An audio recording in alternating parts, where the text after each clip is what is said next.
मुच्यते। पूर्णस्य पूर्णमादाय पूर्णमेवावशिष्यते। ॐ शान्ति शान्ति शान्तिः। श्री राम जय जय राम। श्री राम जय जय राम। श्री राम जय जय राम। श्री राम जय जय राम। श्री राम जय जय राम। श्री राम जय जय राम। श्री राम जय जय राम। श्री राम जय जय राम। श्री राम जय जय राम। श्री राम जय जय राम। श्री राम जय जय राम। श्री राम जय जय राम। श्री राम जय जय राम। भोले सच्चिदानंद भगवान की जय। ओम पार्थाय प्रतिबोधितां भगवता नारायणेन स्वयं व्यासेन रचितां पुराणमुनिना मध्ये महाभारतम् अद्वैतामृतवर्षिणीं भगवती अष्टादशाध्यायिनीं अम्ब त्वामनुसन्दनामि भगवद्गीते भवद्वेषिणीं।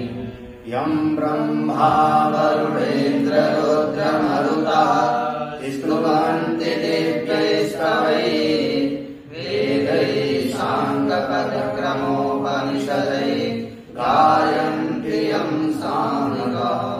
ध्यानावस्थिततद्गतेन मनसा पश्यन्ति यं योगिनो यस्यान्तं न विदुः देवाय तस्मै नमः। श्री भगवानुवाच। सर्वकर्माणि मनसा सन्न्यस्यास्ते सुखं वशी। नवद्वारे पुरे देहि नैव कुर्वन्न कारयन् न दत्ते कस्यचित् पापम्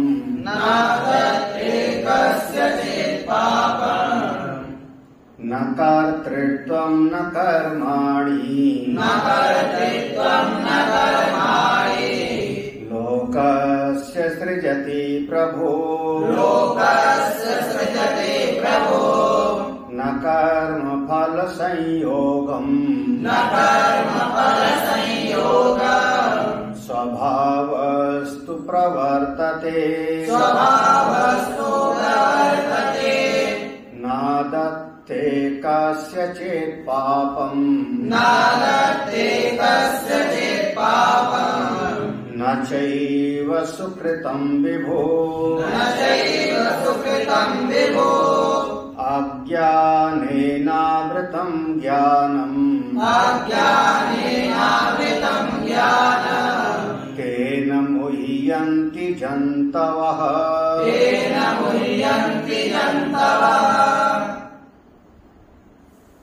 अध्यात्म विद्या केंद्र में समुपस्थित समस्त आत्म स्वरूप संतजन भक्तजन सभी को प्रणाम। यह तो परमार्थदर्शी जिसने यथार्थ में अपनी आत्मा को जाना है, आत्मा के स्वरूप को ठीक ठीक जिसने समझा है, उपाय था श्रवण, मनन और निधिध्यासन। फिर उसके बाद अखंडाकार वृत्ति के द्वारा स्वरूप का बोध जिसको ठीक ठीक हुआ है, उसने क्या समझा? एक तो ये समझ लिया कि ये शरीर रूपी कार्य, सूक्ष्म शरीर, इंद्रियां रूपी करण, इन सब से अपना आत्मा पृथक है।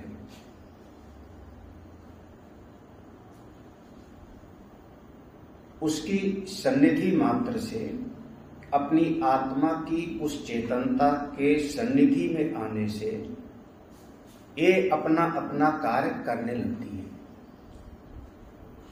लेकिन शुद्ध आत्मा इनसे बिल्कुल पृथक है।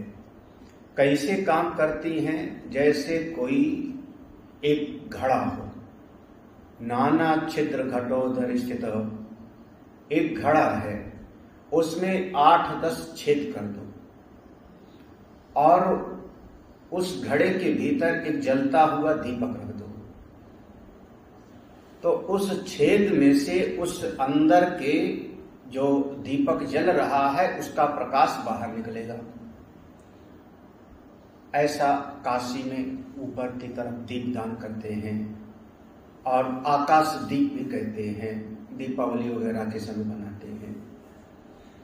अब जिस छेद पर आप जिस रंग की प्लास्टिक लगा दोगे वैसे ही उसका प्रकाश भी बाहर निकलेगा। पीली प्लास्टिक लगा दिया छेद पर तो पीला प्रकाश, नीली प्लास्टिक लगा दिया तो नीला छेद, नीला प्रकाश। लेकिन उस घड़े के अंदर जितने भी छेद हैं, उन छेदों से निकलने वाला जो प्रकाश है वो नीला, पीला, हरा, लाल सब दिखाई पड़ता है, लेकिन वास्तव में जो शुद्ध दीपक है उसका कोई प्रकाश का रंग नहीं, और घड़ा और घड़े के छेदों से बिल्कुल पृथक है। घट और घट के छेद, उन सब से वह दीपक बिल्कुल अलग है। उसका किसी से कोई लेना देना नहीं है। वह प्रकाश न पीला, न हरा, न लाल, किसी भी रंग वाला नहीं है। ठीक उसी प्रकार से ये शरीर रूपी घट है। इसमें यह जो 9 दरवाजे हैं, 9 दरवाजे या 11, इनके माध्यम से हम क्रिया करते हैं, इनके माध्यम से अपना अपना कार्य करते हैं। शक्ति है उसी की, चेतनता है अपने आत्मस्वरूप की। लेकिन इस आंख ने जो देखा उससे एक कुछ अच्छा दृश्य देखा तो हमने कहा आज भगवान का दर्शन किया मंदिर में। हमारे मन में आता है कि आज हमने पुण्य किया। और कभी किसी की लड़ाई को देख लिया तो हमारे मन में आया कि आज तो आंखों से बड़ा खराब दृश्य दिखाई पड़ा। तो आंखों से ये जो अच्छा और खराब दृश्य दिखाई पड़ा, उससे उस चेतन आत्मा को कोई फर्क नहीं, उसको कोई लिपायमान नहीं है, कोई संसर्ग ही नहीं है। दृष्टांत आप आकाश की नीलिमा का, रस्सी के सर्प का समझो। और ये सब व्यवहार कैसे हो रहा है? भगवान ने कहा स्वभावस्तु प्रवर्तते। ये बहुत ध्यान देने रहे। प्रत्येक वस्तु का अपना एक स्वभाव है। हर वस्तु अपने स्वभाव के अनुसार वह पैदा हुई है, धीरे धीरे बढ़ती है, कभी बीमार हो जाती है, कभी वृद्ध हो जाता है, कभी एक समय नष्ट हो जाता है। शरीर ऐसा है। जीव का स्वभाव है, सिंह है, शेर है, वो मांस खाएगा, मांसाहारी है। घोड़ा है, गाय है, उसको किसी भी तरह से कहो वह कभी मांस नहीं खाएंगे। हाथी है, वो शाकाहारी है, उसका अपना स्वभाव है, उसका अपना स्वभाव है। तो प्रत्येक वस्तु अपने स्वभाव के अनुसार यहाँ व्यवहार कर रही है। उसमें अपने चित्त को कर्ता भाव और कारिता भाव मत लाओ, क्योंकि आप तो आत्मा हो, आप शुद्ध आत्मा हो। और जैसे आपके भीतर ये वृत्ति आती है कि मैं कराने वाला हूं या स्वयं मैं करता हूं, तो तुरंत समझना कि मैं करता हूं या मैं कराने वाला हूं, यह बोलने वाला शुद्ध आत्मा अब नहीं है। अब कौन है? अविद्या से संयुक्त चेतन है, अविद्या उपहित चेतन है, जिसको हम कहेंगे जीव। अविद्या उपहित चेतन यानी चिदाभास जीव। वह जीव जो आया है वही कहता है कि मैं ऐसा ऐसा काम करा था, इतना मैंने ऐसा मंत्र बताया था, इतना मैंने यज्ञ किया था। अहम कर्ता, मैं करने वाला हूं या मैं कराने वाला हूं, ये दोनों वृत्ति जीव के भीतर होती है। अपने शुद्ध आत्मा में तो बिल्कुल इसका जरा भी संसर्ग नहीं है, वो तो ज्यों का त्यों है। अब जब करता ही नहीं है, कारयता ही नहीं है, तब उसको कोई पाप और पुण्य भी नहीं है, कोई पाप और पुण्य नहीं है। हर वस्तु अपने अपने स्वभाव के अनुसार व्यवहार कर रही है, बस में क्या, हर वस्तु स्वभाव के अनुसार। जल है वो नीचे की तरफ बहता रहता है, सूर्य प्रकाश दे रहे हैं। प्रत्येक वस्तु, हमारे शरीर में भी, हमारे शरीर भूख समय पर लग जाती है, भूख लगाने के हम कर्ता नहीं हैं। अगर भूख लगाने के कर्ता बने कि भूख नहीं लग रही, भूख लगवाएं, तो इसका मतलब हमको बीमारी है, कोई दवाई खानी पड़ेगी। भूख लग गई समय पर, प्यास समय पर लग गई, हमने भोजन कर लिया, भोजन वो पच जाता है अपने आप। हम भोजन पचाने के कर्ता नहीं हैं। और अगर ऐसा लगे कि आज भोजन कर लिया, भोजन नहीं पचा, भोजन पचाना है, इसका मतलब आपके स्वास्थ्य में कोई कमी, आपको चूर्ण खाना पड़ेगा, स्वास्थ्य ठीक नहीं। आप भोजन करके सो गए और शरीर अपने आप सारी प्रक्रिया करता है, भोजन को पचा लिया, उसमें से जो तत्व हैं, शुगर आदि सब ग्लूकोज निकाल लिया, गंदगी को बाहर कर, सब अपने आप चल रहा है। श्वास लेने के कर्ता नहीं है। आज मैंने इतनी बार श्वास लिया, अगर सोच करके करोगे तो फिर हम कहेंगे प्राणायाम कर रहा है, कपालभाति कर रहा है। श्वास अपने आप आती है, श्वास अपने आप जाती है, उसके हम न करता हैं और न कारिता है, सब अपने स्वभाव के अनुसार चल रहा है। बाल बड़े हो जाते हैं, नाखून बड़ा हो जाता है, हमारे शरीर से बदबू आने लगती है, हमको मन होता है स्नान कर लें, स्नान कर लिए, सब स्वभाव के अनुसार चल रहा है। इसलिए किसी से बहुत ज्यादा राग द्वेष मत करो। हर वस्तु अपने, वो कहते हैं ना, बिच्छू का स्वभाव है डंक मारना और संत का स्वभाव है उसको बचाना। वो बिच्छू अपने स्वभाव के अनुसार व्यवहार कर रहा है और संत अपने स्वभाव के अनुसार कर रहे हैं। स्वभाव वस्तु प्रवर्तते। दुष्ट आदमी है, उसका स्वभाव है कि दूसरे को सताएगा, जब तक वो किसी को सता ना ले तो उसको अच्छा ही नहीं लगता। तो दुष्ट आदमी अपने स्वभाव के अनुसार सताता है और सज्जन पुरुष अपने स्वभाव के अनुसार कुछ न कुछ सेवा भाव करते हैं, धर्म की स्थापना करते हैं। स्वभाव वस्तु प्रवर्तते।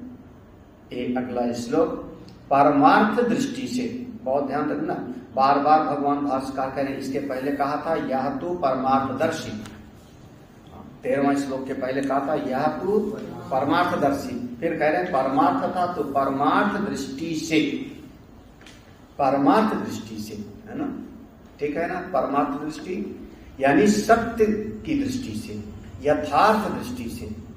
जैसे घट है, घड़ा है, तो घड़ा बना है, ये व्यवहारिक दृष्टि है। घड़े में 5 लीटर पानी आता है, ये व्यवहारिक दृष्टि है, ये व्यवहार है। घड़ा सुंदर है या कुरूप है, ये प्रातिभाषिक है। घड़ा मेरा है या पराया है, ये प्रातिभाषिक है, कल्पित है, मन का भाव है। तो प्रातिभाषिक और व्यवहारिक। हमको दूध रखना होगा तो मैं घड़े में रखा हूं, ये व्यवहारिक सत्ता है। लेकिन परमार्थ दृष्टि से तो मिट्टी ही है ना। वाचारंभणम विकारो नामधेय मृत्तिकाय देव सत्य, वो चाहे जब हो,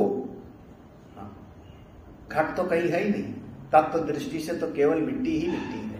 आप छुओ तो मिट्टी को छू रहे हो, देख रहे हो तो मिट्टी को देख रहे हो, चखो तो मिट्टी का स्वाद आएगा, बजाओ तो मिट्टी की आवाज। तो हम तो मिट्टी, परमार्थ दृष्टि तो मिट्टी। आभूषण का, वो पांव में पहनने का है या गले में पहनने का है, व्यवहारिक दृष्टि है। आभूषण सुंदर बना है, आभूषण मेरा है, ये सब प्रातिभाषिक दृष्टि है। और केवल स्वर्ण मात्र है, ये परमार्थ दृष्टि है। बिल्कुल उसी प्रकार से जिसकी परमार्थ दृष्टि है, जो अपनी आत्मा को समझता है। जीव है व्यवहार में, शरीर इंद्रियां हैं व्यवहार में, ये सब अपना अपना काम करती हैं व्यवहार में, लेकिन जो अपने शुद्ध आत्मा को जान लेता है, कैसा जानता है, उस बात को कह रहे हैं। फिर से पढ़ते हैं। नादत्ते कस्यचित् पापम् न चैव सुकृतं विभो अज्ञानेनावृतं ज्ञानम् तेन मुह्यन्ति जन्तवः। विभु, विभु माने वह परमार्थ दृष्टि से, वो परमात्मा। यहाँ विभु का समझना, विभु का अर्थ हुआ स्वयं जो आत्मसत्ता है, वह आत्मसत्ता, चेतन सत्ता। विभु कस्यचित् पापम न आदत्ते, जो अपना आत्मा है वह किसी के भी जरा सा अशुभ कर्म को स्वीकार नहीं करता। शुभ कर्म को वहां पर जरा सा भी वो लिपायमान नहीं होता, हाँ, चाहे जितना। तो ना दत्ते ना आदत्ते, कस्यचित् पापम, आदत्ते माने ग्रहण करना, किसी के भी पाप को और पुण्य को, कस्यचित् पापम पाप को, किसी के भी पाप को अपनी आत्मा जरा भी ग्रहण नहीं करती। मतलब पाप का किंचित मात्र लिपायमान अपनी आत्मा में नहीं। दृष्टांत वही ले आना पूरा। जैसे सर्प दिखाई पड़ा तो सर्प के जहर का किंचित मात्र, लेस मात्र रस्सी में संसर्ग नहीं, उसका जहर का, चाहे जैसे जहर हो, काला नाग है कि जो भी है, रस्सी से उसका कोई लेना देना नहीं। अच्छा हमने रस्सी पर सांप नहीं देखा, वहां पर हमने दूध की धारा देखी, वहां पर हमने कोई और फूल की माला देखी, तो वो तो अच्छा था ना। तो कहते हैं ना चैव सुकृतम विभु। तो यह जो पुण्य है, सुकृत, सुकृत माने पुण्य, पुण्य का भी ग्रहण मैं नहीं करता हूं।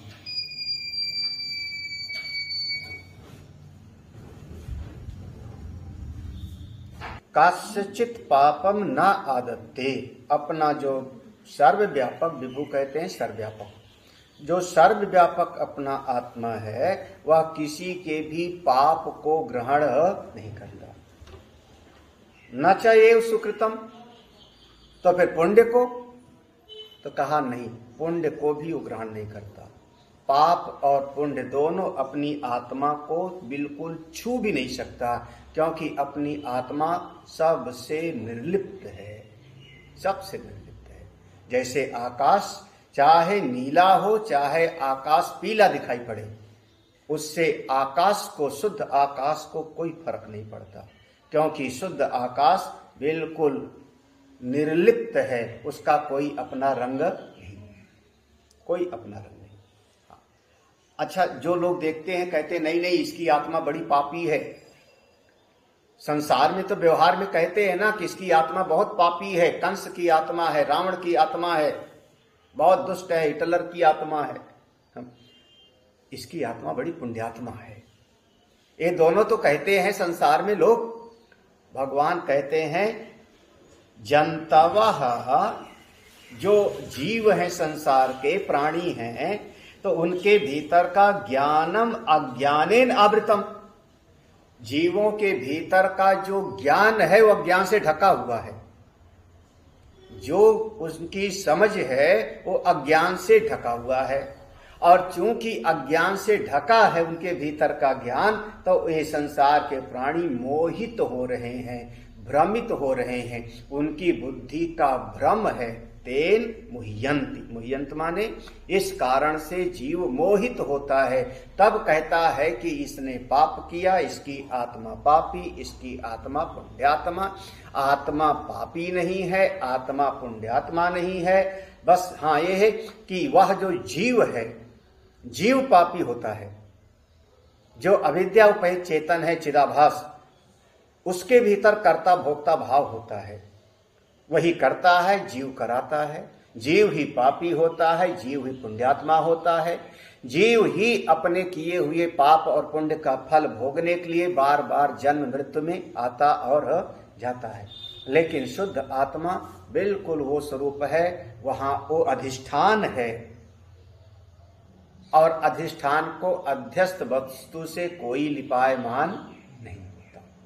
भाष्य देखिए, न आदत्ते न च गृह्णाति भक्तस्यपि कस्यचित् पापम न च एव आदत्ते सुकृतम भक्तै प्रयुक्तम विभु।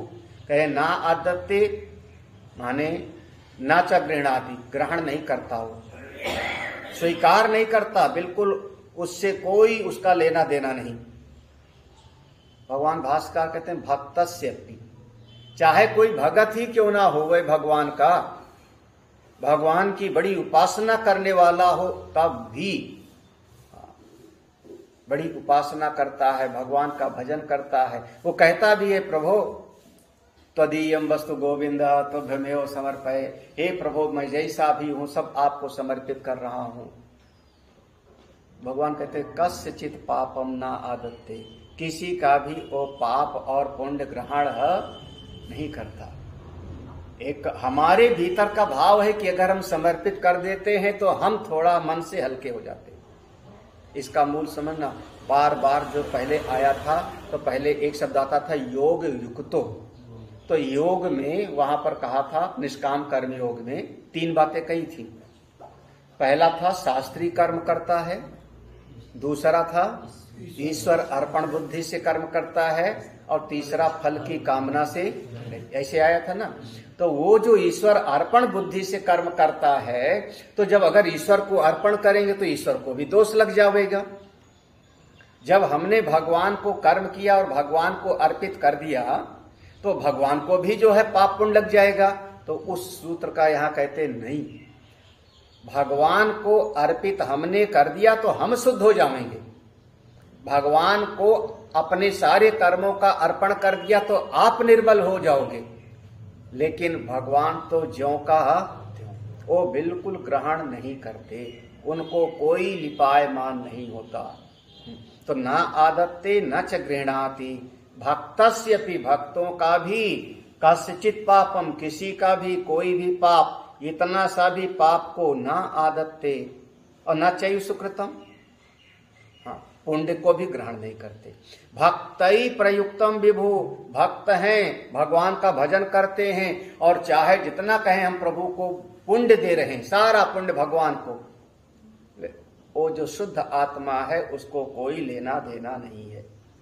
लेकिन एक बात तो है, किमर्थम तरहि भक्तई पूजादि लक्षण यागदान होमादिकम च सुकृतम प्रयुज्यते इत्याह। तब तो फिर किमर्थम, किस लिए, तरही तो भक्तई, भगत लोग जितने जितने प्रेमी हैं, भगवान के भक्त लोग हैं, पूजादि लक्षणम, भगवान की पूजा करते हैं, कभी फल चढ़ाया, कभी जल चढ़ाया, और अभी आगे भी कहेंगे पत्रम पुष्पम फलम तोयम यो में भक्त्या प्रयक्षति, वो सब का सब। फिर कभी यज्ञ करते हैं, उस यज्ञ में हम आहुति देते हैं देवता के लिए, इदम इंद्राय, अमुक अमुक देवता के लिए, होमादिकम च, बड़े बड़े पुण्य का कर्म करते हैं, प्रयुज्यते इतियाह। तो कहा ये जितना आप करते हो, जितना आप करते हो, करने वाला जीव है। चाहे यज्ञ करे, चाहे भजन करे, चाहे वो पूजा करे, चाहे फल चढ़ाए, चाहे पुष्प चढ़ाए, करने वाला कौन हो रहा है? जीव। और करता है अपनी इंद्रियों से, तो करता है जीव, और स्वीकार करते हैं वो ईश्वर। दोनों का आपस में एक संबंध है।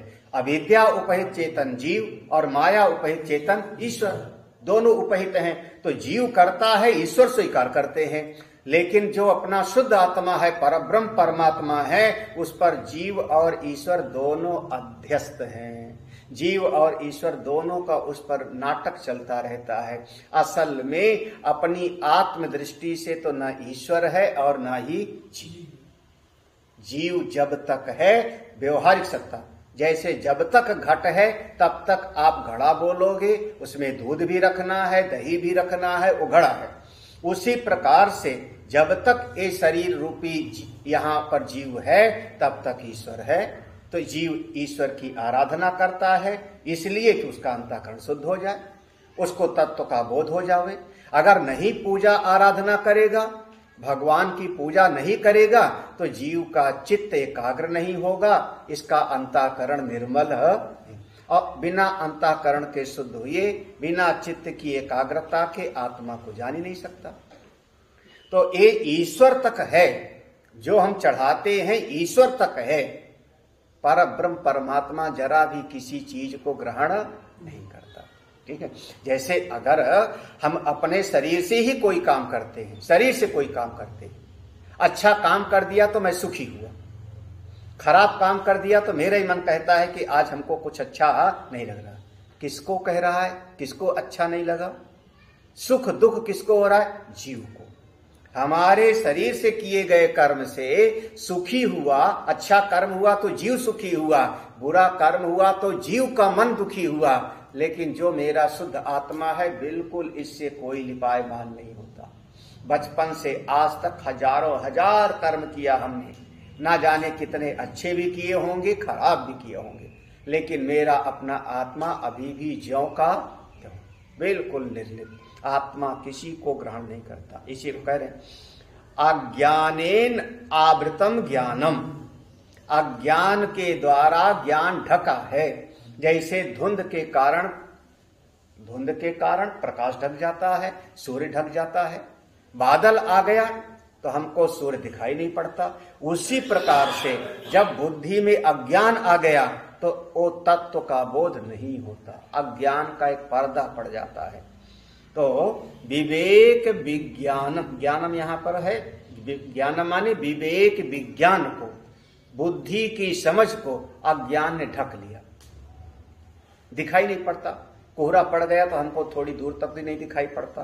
तो विवेक विज्ञान समझदारी को अज्ञान ने ढक लिया। जब ढक लिया तो तेन मुह्यंती, उसी के कारण हमारी बुद्धि की समझ पर पर्दा पड़ गया। क्या हो गए हम? भगवान की भाषा में मूढ़ हो गए ना। मूढ़ की परिभाषा किया था अपने आप समझे ना और बड़ों की बात को माने ना, यही ना। स्वयं समझ में नहीं आता और आचार की बात को माने ना। अब वो स्थिति हो गई मूढ़ता की। जब तब क्या करेगा? कारोमि कारयामि भोक्षे भोजयामि इति एवं मोहम गच्छन्ति अविवेकिनः संसारिणो जंतवा। जो संसारी जंतु, चार विभाग किया था, याद करना, चार विभाग किया था। एक संसारी कर्म करने वाला, दूसरा निष्काम कर्मयोगी, तीसरा ज्ञान रहित संन्यास और चौथा ज्ञान सहित संन्यास। ठीक है ना, ये चार विभाग किया था। तो ये देखो, संसारिणो जंतवा, जो संसार में रचे पचे जीव हैं, जंतवा। हाँ, जंतु नाम नर जन्म दुर्लभा, सब हम सब जंतुएं हैं, सोशल एनिमल। तो जो संसारी जीव हैं, ये सब के सब जब इनके ज्ञान पर पर्दा पड़ गया, इनकी बुद्धि पर अज्ञान का पर्दा पड़ गया, तो अज्ञान के कारण फिर क्या कहते हैं? करोमि। अब कौन बोल रहा है? ये जीव बोल रहा है। अविद्या, देखो अविद्या उपहित बोला ना आपने, अविद्या उपहित, तो शुद्ध चेतन पर अविद्या का पर्दा पड़ गया। अविद्या का पर्दा पड़ गया, स्वरूप का ढक गया। तब ये जीव क्या बोलता है? करोमि अहम, मैं इतना बड़ा बड़ा काम कर रहा हूँ, इतना बड़ा हमने देखो महल खड़ा कर दिया, इतना बड़ा हमने महात्माओं के लिए यज्ञ करा दिया, इतनी बड़ी धर्मशाला बना दिया, करोमि अहम। देखो आपको क्या पता महाराज। हाँ, कौन बोल रहा है? अज्ञान से जिसकी ज्ञान की शक्ति ढक गई। दूसरा कहता है क्या? कारयामी। हाँ, फिर कहता मैंने इतने बड़े बड़े काम करवाए हैं, 50,000 पेड़ हमने लगवाए हैं लोगों से, हमने इतने इतने यज्ञ करवाया है, इतने इतने कुएं बनवाए हैं, इतना इतना हमने गौशाला पौशाला बनवाई है, प्याऊ लगवाए हैं। तो कारयामी, मैंने किया, मैं करा रहा हूं। आगे देखो, भोक्षे, मैं बहुत बढ़िया बढ़िया खाना खाता हूं, बढ़िया बढ़िया खाता हूं। भोक्षे, भोक्षे माने बढ़िया बढ़िया खाता हूं। और कौन सा था? तू चल मैं आता हूं। सूखी रोटी नहीं, चुपड़ी रोटी खाता हूं, है ना, बढ़िया बढ़िया खा रहा हूं। क्या खा रहे हो आप? बोले आइसक्रीम खा रहे हैं, पिज्जा खा रहे हैं। हाँ। तुमको घबराओ मत, तुमको भी खिला देते हैं, खाओगे? हाँ। बोले तुमको भी खिला देंगे। भोजयामी, भोजयामी माने तुमको खिला दूंगा। हाँ, हम खा रहे हैं, देखो मैं खा रहा हूं, मैं तुमको खिला दूंगा। अब इसको सब देख लेना, पूरा वो सारी इंद्रियों में लगाना। यहां पर भाष्यकार ने दो दिया, मैं करता हूं या करवाता हूं, मैं भोजन कर रहा हूं और भोजन करवाता हूं।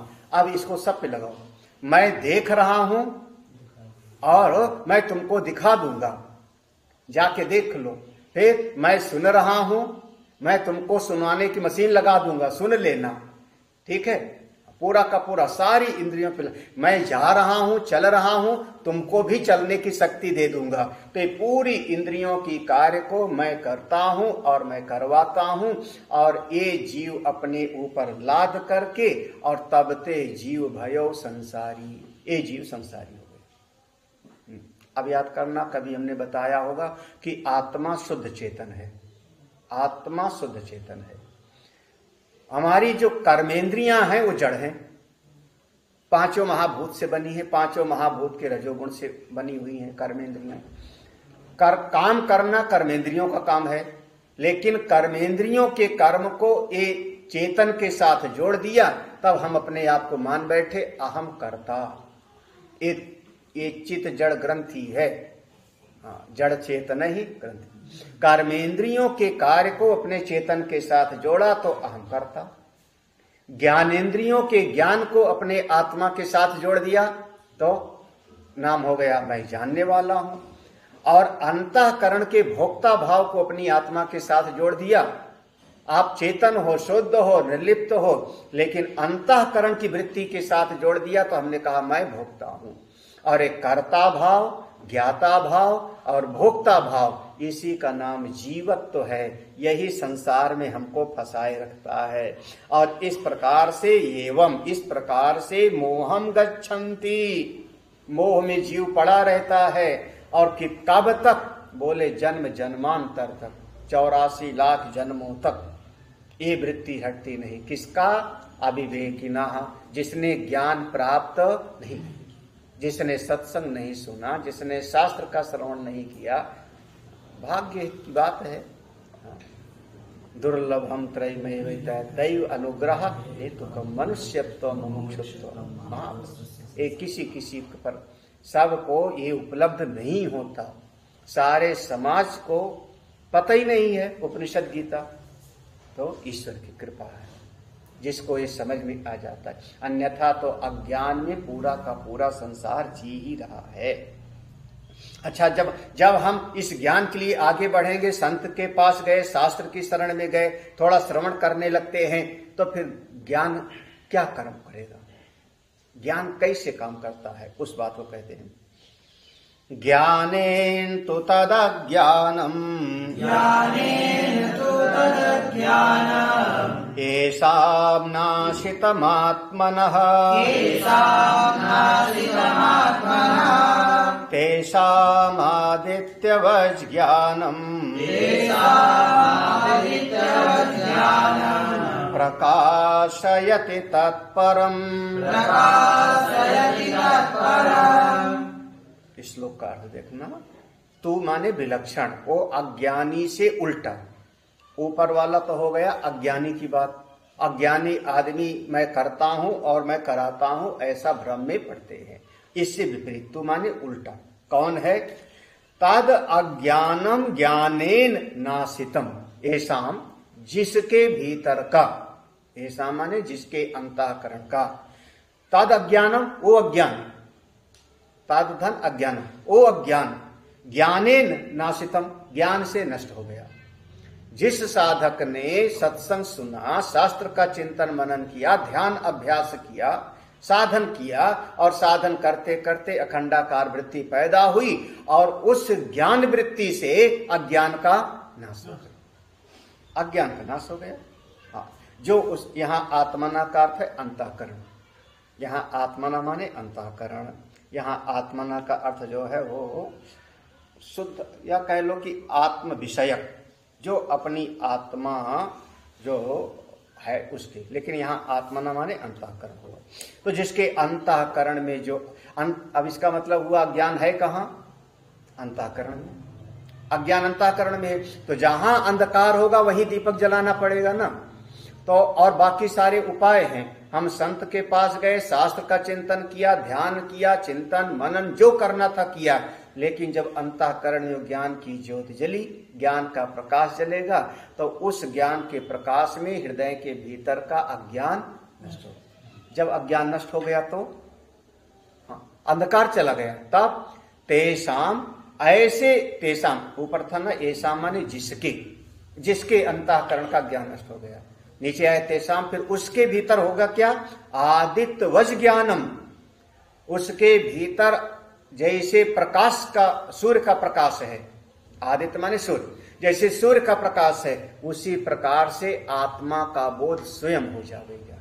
एक प्रकाश है तत्पर, एक अपने वेदांत में विचार होता है, वो विचार थोड़ा ज्यादा गंभीर है, और उस विचार को अपने उपनिषद में ब्रह्मसूत्र में लिया जाता है कि अज्ञान का नाश हो जाएगा ज्ञान की वृत्ति से, अखंडाकार वृत्ति से अज्ञान का नाश हो जाएगा। तो जब अज्ञान का नाश हो जाएगा तो आत्मा को ठीक ठीक अनुभव करने के लिए फिर कुछ और क्रिया करनी पड़ेगी कि नहीं? स्वरूप का बोध प्राप्त करने के लिए, अपनी आत्मा का अनुभव करने के लिए अज्ञान के नाश के उपरांत भी कुछ करना पड़ेगा कि नहीं करना पड़ेगा, इस पर विचार किया गया। तो भगवान यहां पर कह रहे हैं कि जैसे अज्ञान का नाश हुआ उसके बाद फिर आपको और कुछ करने की जरूरत नहीं। जैसे समझो अब यहां पर किताब रखा हुआ है, ग्रंथ रखा है, लेकिन अंधेरा है तो दिखाई नहीं पड़ रहा, यही ना, अंधेरा है तो दिखाई नहीं पड़ रहा। आपने बल्ब जला दिया तो बल्ब से अंधकार दूर हो गया, प्रकाश हो गया, लेकिन अभी भी किताब को देखने के लिए आपको आंख से देखना पड़ेगा। अगर आप अपने नेत्र से ध्यान से देखोगे नहीं तो वो ग्रंथ के भीतर का ज्ञान, वो किताब आप देख नहीं। तो अंधकार के जाने के उपरांत भी, अंधकार चला गया उसके बाद भी आपको एक क्रिया करनी पड़ती है कि हाँ ये पानी रखा है, ये हमारा चश्मा रखा है। तो वैसे ही अपनी आत्मा का अंधकार अज्ञान जाने के बाद भी कुछ करना पड़ेगा क्या? भगवान कहते हैं फिर कुछ करने की जरूरत नहीं। स्वयं प्रकाशते आत्मा मेघा पाए अंशु माने, दृष्टांत दिया आदित्यवज, एक दृष्टांत है। आदित्यवज ज्ञान माने जैसे बादल का टुकड़ा आया, बादल का टुकड़ा आया तो बादल के टुकड़े के कारण सूर्य ढक गया, अब हमको सूर्य नहीं दिखाई पड़ रहा है, हम कह रहे हैं बादल छा गए। एक हवा का झोंका आए और हवा के झोंका से बादल का टुकड़ा दूर हो गया। जैसे बादल का टुकड़ा दूर हुआ, अब सूर्य को पाने के लिए कुछ करना नहीं होगा, वह सूर्य का प्रकाश अपने आप चारों तरफ फैल रहा है। और असल में वह जो सूर्य है उसको बादल ने नहीं ढका था, सूर्य को बादल ने नहीं ढका था। किसी बादल में इतनी सामर्थ्य नहीं कि सूर्य को ढक लेवे, वो तो हमारी नजर और सूर्य के बीच में पर्दा पड़ गया था, हमारे नेत्रों के सामने बादल आ गया था। जिस समय हमको बादल दिखाई पड़ रहा था उस समय शायद बंगाल में, उस समय शायद जो है रामेश्वरम में, उस समय शायद खूबसूरती धूप हो। आज लखनऊ में बरसात हो रही है और यहाँ पर धूप निकला हुआ है। क्या हुआ? बोले बिल्कुल, तो बादल में कोई सामर्थ्य नहीं कि सूर्य को पूरा ढक देवे, लेकिन मेरे देखने की जो शक्ति है उसके सामने पर्दा पड़ गया, मोतिया बिंद हो गया। तो मोतिया बिंद से अब सूर्य ढक नहीं गया है, हमारी नेत्र में दोष आ गया है और नेत्र के दोष के कारण हमको दिखाई नहीं पड़ रहा। उसी प्रकार से अज्ञान के कारण, देखो पहले कहा था अज्ञानेन आवृतम ज्ञानम, अज्ञान के कारण ढका हुआ है दृष्टि, और जैसे ज्ञान प्राप्त हुआ तो वह ज्ञान हट गया। जैसे अज्ञान हटा तो अपने आत्मा का बोध स्वतः हो जाता है, फिर उसके बाद और कुछ करने की आवश्यकता नहीं। तो ज्ञानेन, ज्ञान के द्वारा अज्ञानी से विलक्षण जो दूसरे हैं ज्ञान के मार्ग पर साधना करने वाले, तद अज्ञानम उनके भीतर का अज्ञान, ये सामान्य जिन महापुरुषों साधकों का नासितम अंतःकरण का अज्ञान नष्ट हो गया। उनके भीतर सूर्य के प्रकाश के जैसे स्वयं प्रकाशयति, स्वयं आत्मा का प्रकाश होता है। तत्परम जो इसमें लगे रहते हैं, परमार्थ दृष्टि में लगे रहते हैं। ज्ञानेन तु एन अज्ञानेन आवृता मुह्यन्ति जन्तवः तद अज्ञानम एषाम जंतूनां विवेक ज्ञानेन आत्म विषयेण नाशितम आत्मनो भवति। ज्ञानेन माने ज्ञान के द्वारा, तो एन जिस ज्ञान के द्वारा, एन ज्ञानेन जिस ज्ञान के द्वारा क्या किया ज्ञान के द्वारा, तो कह रहे हैं अज्ञानेन आवृता मुह्यन्ति जंतवा, जो अज्ञान के द्वारा मोहित था, अज्ञान का पर्दा पड़ा था जिससे जीव मोहित था, अज्ञान का पर्दा पड़ा था तो जीव मोहित था, तो इस अज्ञान को ज्ञान वृत्ति के द्वारा हटा दिया। इसको ऐसा करना, अज्ञानेन आवृता, अज्ञान के द्वारा ढका हुआ जो था, मोहियंत जिसके कारण मोहित हो रहा था जीव, तद अज्ञानम इस अज्ञान को एस जंतु नाम, अब यहां लाना, ज्ञानेन तु येन विवेक ज्ञानेन, ओ उस ज्ञान के द्वारा, विवेक दृष्टि के द्वारा, कौन सा ज्ञान, आत्म विषयेन, अपनी आत्मा के ज्ञान के द्वारा इस अज्ञान को मिटा दिया। जैसे प्रकाश से अंधकार चला गया, आपने बाहर का ज्ञान नहीं, इतिहास भूगोल का ज्ञान नहीं मिटाएगा। इतिहास भूगोल का ज्ञान आत्मा का ज्ञान नहीं मिटाएगा। लौकिक विद्या अपने स्वरूप का अविद्या नहीं दूर करती। कौन सा ज्ञान, आत्म विषयेण, आत्म विषयेण माने अपनी आत्मा से जुड़ा हुआ, अपने स्वरूप से जुड़ा हुआ, उसका जो अज्ञान था ज्ञान वृत्ति से नष्ट हो गया। नाशितम आत्मानुभवत, जब नष्ट हो गया तो तेषाम आदित्यवत, तेषाम माने ऐसे साधक के भीतर, ऐसे ज्ञानी के भीतर, आदित्यवत प्रकाश सूर्य के जैसे, यथा आदित्य समस्तम रूप जातम अवभासयत तद्वत् ज्ञानम ज्ञेयम वस्तु सर्वम प्रकाशयति तत्परम परमार्थ तत्व। जैसे यथा, जैसे आदित्य सूर्य समस्तम रूप जातम, जो नाम रूप वाली चीजें हैं, मेज है, कुर्सी है, माइक है, ग्रंथ है, किताब है, सब चीज को अवभाषित प्रकाश कर देता है, सूर्य सबको दिखा देता है, बिल्कुल उसी प्रकार से यह ज्ञान वृत्ति से वो अपनी आत्मा को जान लेता है। अखंडाकार वृत्ति, ब्रह्माकार वृत्ति जाके स्वरूप का बोध करा देती है। यहाँ वृत्ति व्याप्ति होती है और फल व्याप्ति की जरूरत नहीं होती, स्वरूप में निष्ठ हो जाता है। ऐसा जिसको ज्ञान हो गया, वो फिर फल क्या होगा ऐसे ज्ञान का, ऐसे ज्ञान का फल क्या होगा, आगे कहते हैं, देखो इस ज्ञान का फल, तद्बुद्धयस्तदात्मानः तन्निष्ठा तत्परायणाः गच्छन्त्य पुनरावृत्तिम् ज्ञान निर्धूत कल्मषाः। अब जिसको कोई श्रेष्ठ चीज मिल जाए, श्रेष्ठतम चीज मिल जाए, तो हमेशा उसी का चिंतन बना रहेगा कि नहीं। हाँ, बढ़िया से बढ़िया चीज मिल जाए, श्रेष्ठतम वस्तु मिल जाए।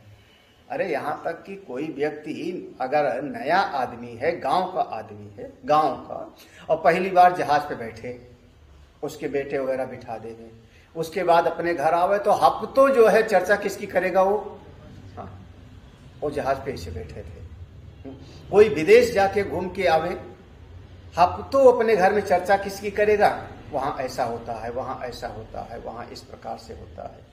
तो इस जगत में अगर कोई श्रेष्ठ वस्तु मिल जाती है तो हमारी बुद्धि उससे जुड़ जाती है, फिर उसी की चर्चा में हमको अच्छा लगता है, उसी की चर्चा करने में मजा आता है जो श्रेष्ठ होता है। ताद बुद्धया माने अब साधक की बुद्धि उसी आत्मा से जुड़ गई, क्योंकि उस आत्मज्ञान का जिसका बोध हुआ उस आत्मज्ञान से अंदर आनंद की एक लहर है, एक परम सुख है। ध्यान में बैठा था, ध्यान में स्वरूप का बोध हुआ, जब जगेगा तो अच्छा नहीं लगता। फिर किसी को सुख की घटना से हटा दो, बहुत आनंद में हो, हटा दो तो उसको अच्छा नहीं लगता। जैसे कहते हैं जल के से मछली निकाल दो तो तड़पती है। अगर वो व्यवहार भी करेगा तो उसकी चित्त वृत्ति उसी की याद करेगा।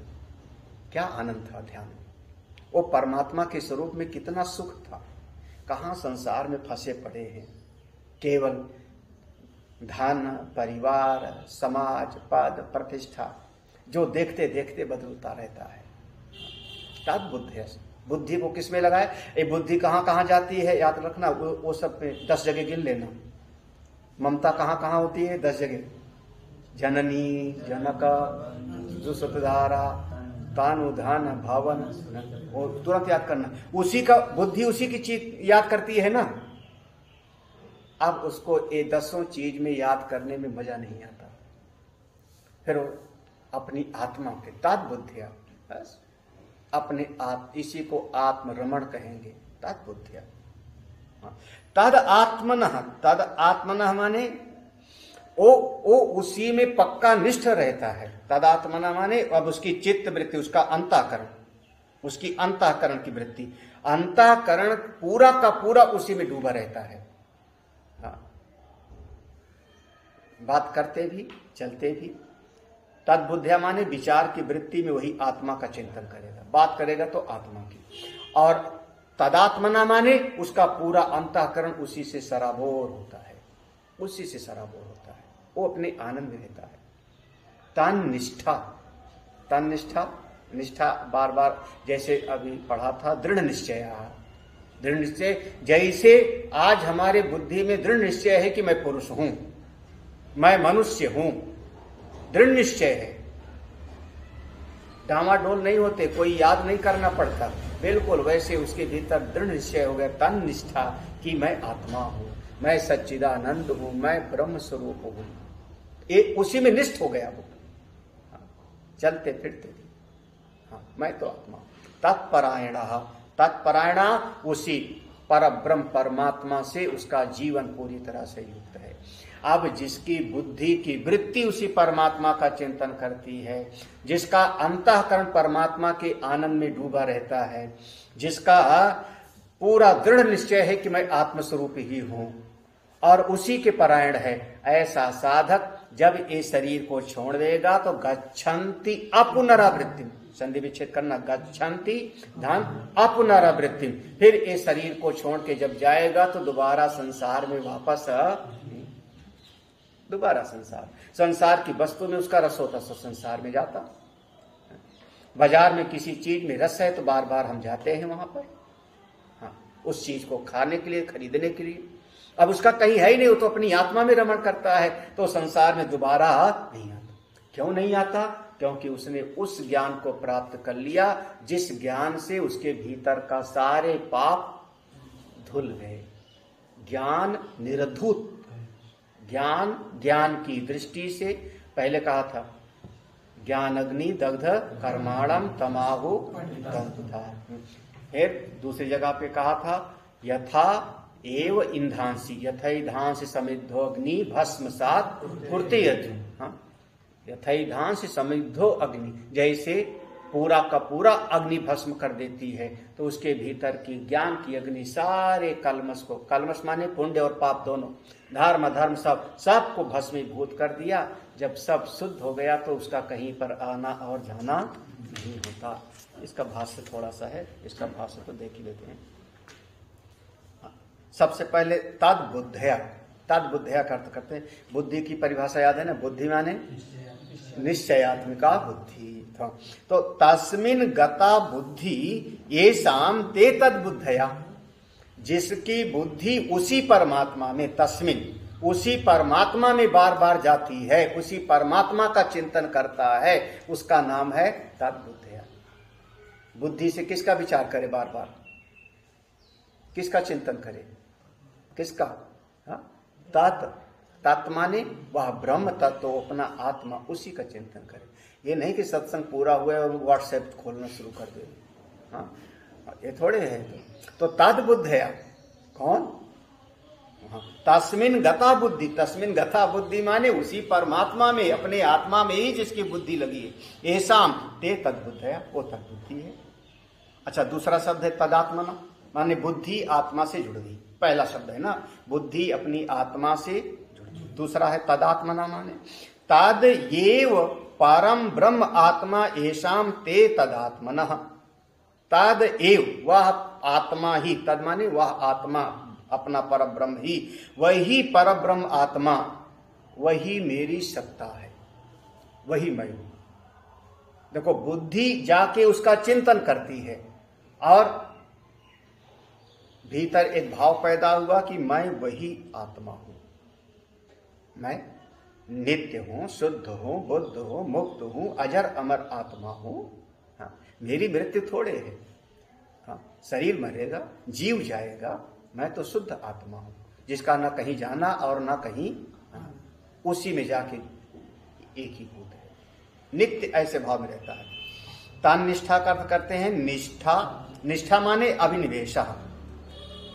तत्निष्ठा है ना पूरा, तो उसमें पहले तत्निष्ठा, उसी परमात्मा में निष्ठा। तो निष्ठा का अर्थ किया अभिनिवेश। अभिनिवेश का अर्थ हुआ कि पूरी तरह से उसी में जाकर के समा जाना। अभिनिवेश कर, निवेश माने, हाँ, निवेश माने जैसे पैसा जो है जाके रखाते हैं तो उसको कहते हैं निवेश कर दिया शेयर बाजार में। हमारी कमाई का पैसा हमने वहां पर रख दिया। अभिमाने चारों तरफ से, अभिमाने परितः, चारों तरफ से। तो जिसने पूरी तरह से अपने जीवन को उसी परमात्मा में लगा दिया, चलता भी है तो अपने परमात्मा के लिए, बोलता भी है तो परमात्मा के लिए, सुनता भी है तो परमात्मा की बात, खाता भी है तो इसलिए कि शरीर ठीक रहेगा तो ध्यान करेंगे परमात्मा का, तो इसका नाम हुआ अभिनिवेश। उसका पूरा का पूरा क्रियाकलाप, दिनचर्या किसके लिए है? अपने आत्मस्वरूप के लिए। ताद, हाँ, अभिनिवेशा तात्पर्य में, तात्पर्य समझ लो इसका मतलब क्या हुआ पूरे श्लोक का। तात्पर्य कहें, तात्पर्यम सर्वाणि कर्माणि संन्यस्य। सर्वाणि कर्माणि माने सारे कर्मों का, पश्यन श्रवण, हाँ, जो भी देखता है तो परमात्मा के लिए, सुनता है तो परमात्मा के लिए, खाता है तो परमात्मा, सर्वाणि कर्माणि उसी परमात्मा में संन्यस्य ब्रह्मण एव अवस्थानम ऐसाम ते निष्ठा। केवल अपने ब्रह्म स्वरूप में स्थित रहता है, उसी को कहते हैं तन्निष्ठा। एक शब्द है तत्परायण भी। तत्परायण का भी अर्थ देख लो। तत्परायण, यहाँ चार शब्द है ना। तद्बुद्धया, जिसकी बुद्धि की वृत्ति उसी आत्मा से जुड़ी है। तदात्मनः, तदात्मना माने अंतःकरण पूरी तरह से उसी भाव में डूबा है, मैं नित्य शुद्ध बुद्ध मुक्त आत्मा हूं। तन्निष्ठा, सारी क्रियाकलाप अपनी आत्मा के लिए है। अच्छा, तत्परायण का कहते हैं, तत्परायण च तद एव परम अयन, तद एव परम अयन परागति ऐसाम भवति ते तत्परायणः केवल आत्मरतयः इत्यर्थः। देखो, तत्परायण करें, यहाँ पर तत् धन, यहाँ पर संधि विच्छेद करना, तत् धन पर धन अयन। अयन कहते हैं घर, अयन माने घर। दिन भर आदमी काम करता है, फिर क्या कहता, कहाँ जा रहे हो? काम कर लूं, फिर जाऊंगा कहां पर? अपने घर। तो तद ये परम अयन, हमारा परम घर कौन सा है? परम। हमको कहां जाना है? तो कहां जाना है? अब उसकी दृष्टि में एक चीज है कि वह परम ब्रह्म परमात्मा ही मेरा असली घर है, मुझको अपने आत्मा रूपी घर में ही रहना है। तद ये परम अयन परागति, परागति वही प्राप्तव्य है, वही मेरा परम लक्ष्य है। वास्तव में तो अपनी आत्मा की शांति ही परम लक्ष्य है। बाकी तो जमीन हो जाएगा तो सुखी हो जाएंगे, भ्रम है। धन होएगा तो सुखी हो जाएंगे, भ्रम है। बहुत बड़े पद पर जीत जाएंगे तो बहुत, एक भ्रम है। सुख तो तब मिलता, गहरी निद्रा में तो कुछ नहीं होता। गहरी निद्रा में सो गया तो ना धन का पता है, ना परिवार का पता है, ना कुर्सी पद प्रतिष्ठा का पता है, और जगता है तो कहता है बड़े सुख से मैं, बड़ी अच्छी नींद है। हाँ, सब छोड़ के सोने के लिए जाता है। कहां पर गया? अपने आप में। हाँ, उसी प्रकार से जिसने अपना परम गंतव्य अपनी आत्मा को मान रखा है। तो परागति येषां भवति ते तत्परायणा, केवल आत्मरति इत्यर्थः। केवल अपनी आत्मा में ही उसका रमण है, यही इसका भाव है। आगे कहते हैं येषां ज्ञानेन नाशितम आत्मनः अज्ञान ते गच्छन्ति एवं विधा अपुनरावृत्तिम अपुनर्देह संबंधम ज्ञान निर्धूत कल्मषा यथोक्तेन ज्ञानेन निर्धूत नाशिता कल्मषा पापादि संसार करणात् आसाम येषां ते ज्ञान निर्धूत कल्मषा यतयः। इसमें मिसप्रिंट बहुत है, छपा। तो येषां ज्ञाने, जिस ज्ञान के द्वारा सत्संग में गया, श्रवण मनन किया, येषां जिस ज्ञान के द्वारा नाशितम, उसने नाश कर दिया। किसका नाश किया? आत्मनः अज्ञान, अपने भीतर की अपनी आत्मा के अज्ञान का ज्ञान से नाश कर दिया। ते गच्छन्ति, अब वो जाएगा। एवं विधा, इस प्रकार से तत्व बोध प्राप्त करके जब जाएगा शरीर छोड़ के, तो कहां? अपुनरावृत्तिम, अपुनरावृत्तिम माने पुनः उसको कोई शरीर धारण नहीं। अब वो न देवता बनेगा, न दैत्य बनेगा, न मनुष्य बनेगा, न पशु पक्षी बनेगा। वो सारे देह से संबंध उसका टूट गया। क्यों? ज्ञान निर्धूत कल्मषा, ज्ञान से उसके सारे पाप पुण्य धुल गए। यथोक्तेन ज्ञानेन, जैसे यहाँ पर ज्ञान का वर्णन किया गया था, जैसे बताया गया था, उसी तरीके से क्या लिखा यहाँ पे? यथोक्तेन ज्ञानेन, आगे हाँ, निर्धूता नाशिता कल्मषा। निर्धूता, निर्धूता का अर्थ कहते हैं नाशिता। इस श्लोक में निर्धूता शब्द है ना, तो धू धू करके भस्मीभूत हो गया, नष्ट हो गया, जिसके सारे कल्मष। कौन? पापादि संसार कारण, जो पाप आदि थे संसार में, जो हमको भटकाने वाले थे, वो संसार कारणात् ऐसा। तो जिसके भीतर के सारे पाप आदि नष्ट हो गए, भस्मीभूत हो गए, तो संसार में आने का जरूरत ही नहीं रही।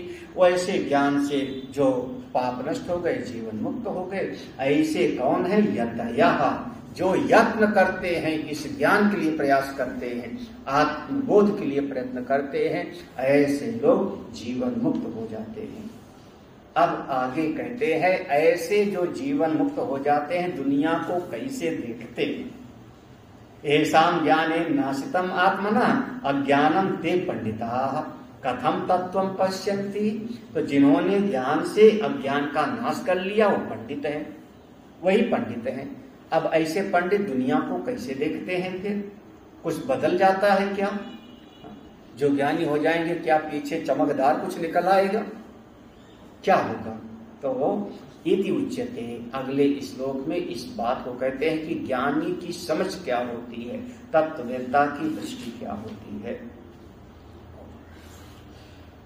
ओम पूर्णमदः पूर्णमिदं पूर्णात् पूर्णमुदच्यते पूर्णस्य पूर्णमादाय पूर्णमेवावशिष्यते। ओम शांति शांति शांति। हरि ओम। श्री गुरुभ्यो नमः। हरि ओम।